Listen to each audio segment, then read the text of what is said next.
नतिया के चुदाल का भर दिन एने सोने भागल चली ओकरा कहता नहीं कहिए से कि गैस भरवा दे लिया के तो गैस नहीं के भरावत गोईठा लेके धर दी फुकत फुकत हमार सांस फूलल बा। आज आवे दो ओकरा के, आज ना तो उहे रह रहता जो हम ही रहम। असल बाप के हमो बेटी ना।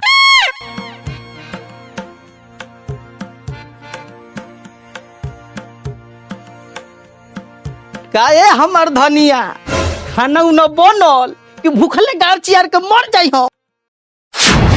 देखा था नतिया के बेटा के बोलल तनिको हमरा शरीर के चैन नहीं खे, न रातो न दिनो।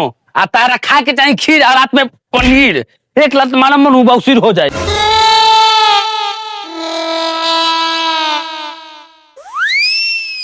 हाँ ये भोसड़ो, जब रात के ना मिलता खीर और पनीर तो दोनों करियावा कहाँ से जाइता। का कहता रे दोगला, वो दोनों करियावा के पैदा करके हमरा पर एहसान कर देले। न खाए के ठीक बा न पिए के ठीक बा। का कहता रू हमरा रहे के जगह नहीं खे, खाए के ठीक नहीं खे। का हो न बेटा का हो, 6 धुर जमीन हो, ओही में हरिया डलिया हो, ओही में दुगो निकम्मा पैदा कर देले बड़े, उहो के न लड़ते हुई सन। देख डिप्टी, बाप सरावा हमनी के मेहर मौगा हो। बात तो सही है। जवानी में तो कुछ कलऊ न, अब भर दिन घर में घुस के माई के मुंह निहारत रहबो। अरे जाए दे कतनो है तो हमनी के बापे नु हो। काहे के बाप? उ बाप है सरावा, छोड़ जाए दे। कतनो हिया तो तोर हम बड़ भाई नो रे। हमर बियावा हो जाए नु तो हम घरवा में रह जाम आ तू अगानवा बना के रह जाइए। खतरा सारावा के बोर होके कई सारा फायदा उठाओ। अरे साला तू मरला से काहे रे? अरे साला तू मरला से काहे रे? अरे साला तू मरला से काहे रे? तू बनावल भर ले बरे साला। हम अगाना में रहा। अरे बाप, अरे तो तोरा एक धूर झाट उखाड़ के न दे। 6 धूर में से अरे 8 धूर तोरे बाप देबू रे। 8 धूर तोर बाप किनले हो का रे? देखिए तो कदने देबे रे। देखिए तो हम धूर न देबो रे।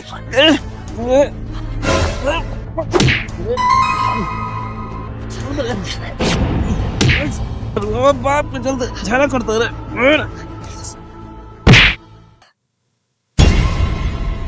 ले पोता काहे जगह करे थे? पोता? अरे सरावा, दादा तो हमारा अकेला ही भाई रहक। आ उहो कहिए गांची आर के चल गइला। तू तो झाट भर के लइके बरे रे। पोता कहता रे। बोल रे सरावा, बोल के का बेटा बरे रे?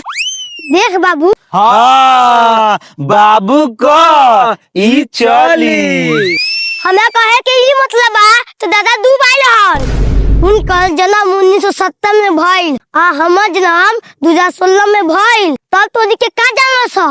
अरे हो, अगर हमार दादा 2 भाई रहतन तो हमनी के बाबूजी बतैतन ने। अरे डिप्टी झूठ बोलत हौ, ई हमनी के धन हर पहला कहत हौ। देख तो नी के बतावै छी। ओम नमो शिवाय, मेरा पाप मिटाए। आज ही बुढ़वा के घर में बैठल छोड़ा दे। ई नतिया के बेटा घर में बैठ के ओम नमः शिवाय के जाप करता, एने हमर सारा जवानी बिखरता। अरे बाप रे बाप, अरे दादा रे दादा, हमारे घर में फुटी लग रहे दादा।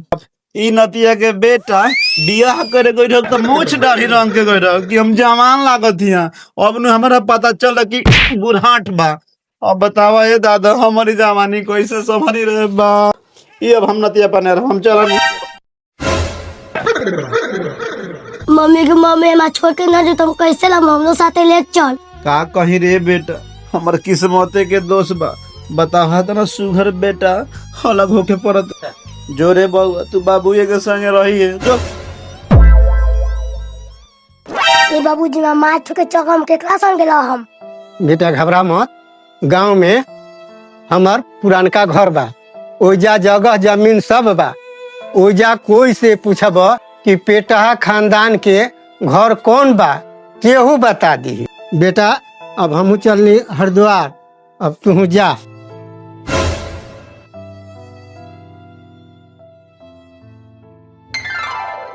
ए डिप्टी, सरवा हमने के परदादा आ दादा आ बाप सब सरवा मौगे रहो। अब बताओ एमे एकर का गलती है? छोड़ जा दे।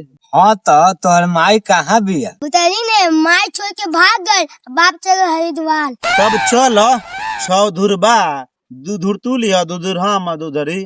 कैसे? हिंदू हम लेलू एक लेलू तो अरे तू अब के अबे कैले आ, तोरा 3 धूर चाहे। अरे ठीके तो कहत है, कतनो है तो दादा लगबे नु रे, दादा लगबे आधा का तो अधिकार हो गले नु, आधा हिस्सा चाहिए ना करा। चल सारा बापा का जलती जावे के, चल चल बताओ तोरे भैया हमनी के सोचने से कि 6 धुर जमीन बा तो 3 धुर तू ले लिया, 3 धुर हम ले लेम, आ ऊपर से बताओ ही काजरी कहां से आ गले। चल न मारे के बापा का। हां चढ़े का 6 धूर जमीन में 3 हिस्सा लगा दिले। अरे न चेक बेटा काले बुढ़ा के मरले बड़ा सोनार बाप। देखा तरह के माई है बुढ़ावा के, फिर एगो भाई हमनी के लेके आ गल। बाप रे बाप आगे माई रे, हम जानत रही कि बुढ़ावा दूसरा जगह मुंह मारत लागे माई। आगे माई तू काहे रोवत रे, हमनी के ई भाई है, दादा लागल है। तारा मातारी का हां तोरा करा के ये हमर मार के 1 घंटा से बेसन कर ले भाई कनी के रे। तो कनी के दादा कैसे भलाई रे? पतवन के बता दिली हो, ये से पूछ ले। अरे ती तोहनी के का बतल हो रे? ए बाबूजी हां अतना खिसियात काहे बरो, पहले हमारे एगो बात बताओ तो, तोहर दादा मर गइलन कि कहीं चल गइलन? हमर दादा मरल ले रहन, हमर दादा सन्यास ले ले रहन। तोहर दादा रहन जौन 1 नंबर के मेहरारू के शौकीन रहन, मोरे मोरे के बजी कैलन शादी, आ उनकरे ई लइका बा, आई हमनी के लगी है दादा, तोहर लगी है बाप। छोड़ जाए दे, 6 धूर जमीन हो नु, तोहनी के तीनों के 2 धूर ओही में हो जाए।